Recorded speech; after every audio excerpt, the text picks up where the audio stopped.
So this is Hyundai Santa Fe 160. Ang ibuhat na to ani ilisa na itong inner ng auto tractor, no? This is the quickest way on how to do the front wheel alignment. So as you can see, giluwagan na ito ni giluwagan ng nut. Okay, and then i-set up na ito siya sa normal, siya sa gitna sa dito. We're gonna do the same thing on the other side. Okay, I'm gonna sit up on the other side as well.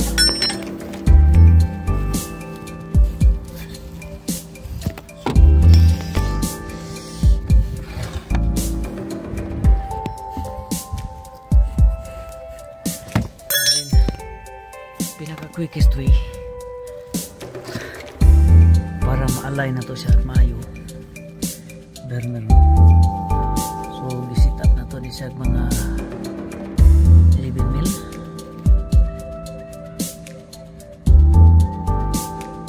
Okay, wala na ni si battery, so analog lang daw, manual. So nasa mga 11 mil na siya, so pwede na to siya i-gamiton para diri ana bata mata-mata ra ni, pero ang pinaka like kind of accurate is this one here. So patungdan Taiwan flashlight, hindi ka na siya klaro, and then 11 mil na siya. So as you can see, giluwagan na to yung nut. And then before magsugod ang yung thread, yata magmanukad, no? So before magsugod ang yung thread, yata manukad. And then yeah, so doon ay mga like milliseconds, so half mil lagi siya. So ito kini siya ko i-adjust, pero make sure na sintro ang atong manubila like that, nakasinter siya, pinakasinter sana.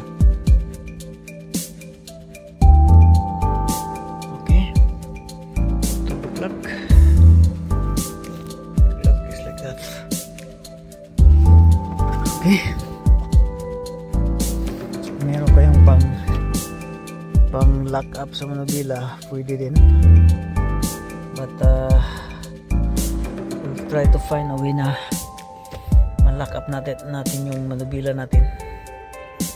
We have to look for something here.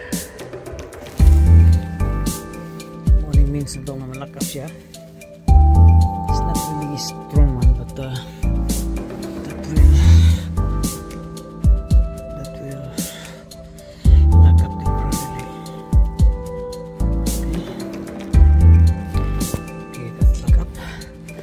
Now we're gonna adjust here. So this is set up 11 mil. So dito ito magsugod before ang thread. Yan siya. So mali pinaka quickest way na ma-align na to siya. So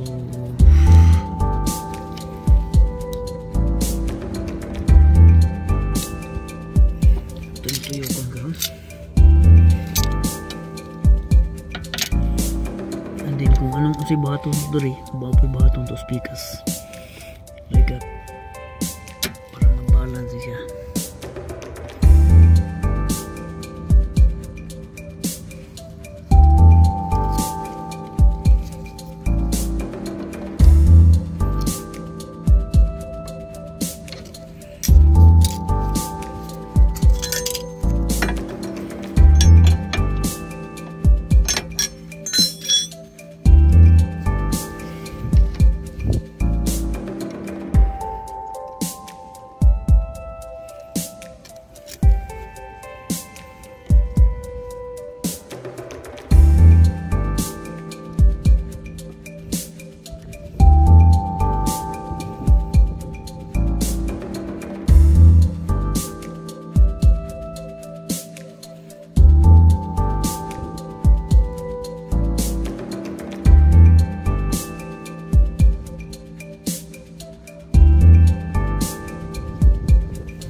Dito magsugod sa ubos.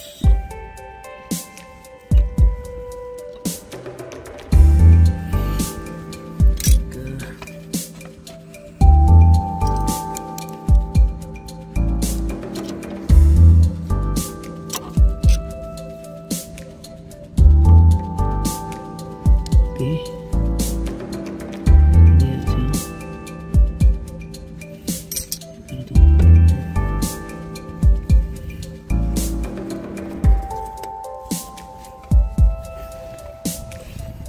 Tangan lagay diri. Ano siya, no? Okay, na siya diri kita.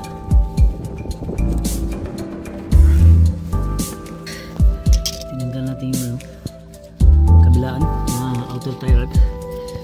And then dito na tayo gagawa ng measurement. So kung anong gagawin natin dito, gagawin din natin sa kabila. Okay. So focus natin yung light dito para klaro natin. So dito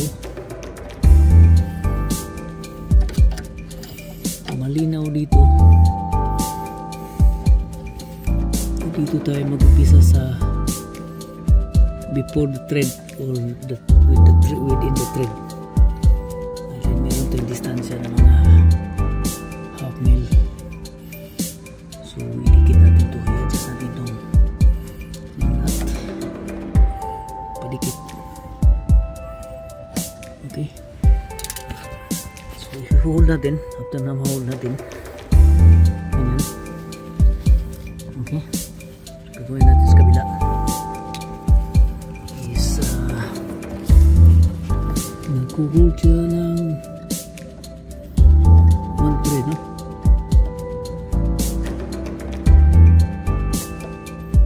1 thread. Ano yung gagawin natin sa kabila? 1 thread. So guys, sakto na siya. Okay, should be like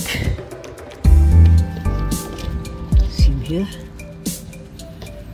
So using the burner, you can align, you can do front with alignment using the burner, but you have to like balance whatever you do on the other side.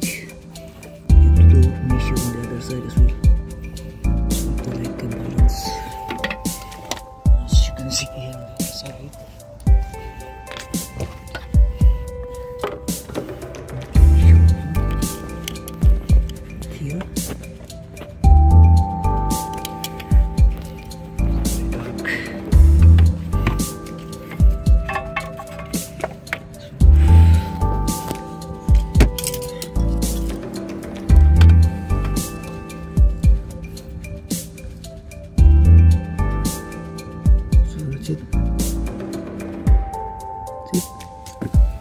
Using the burner, then we can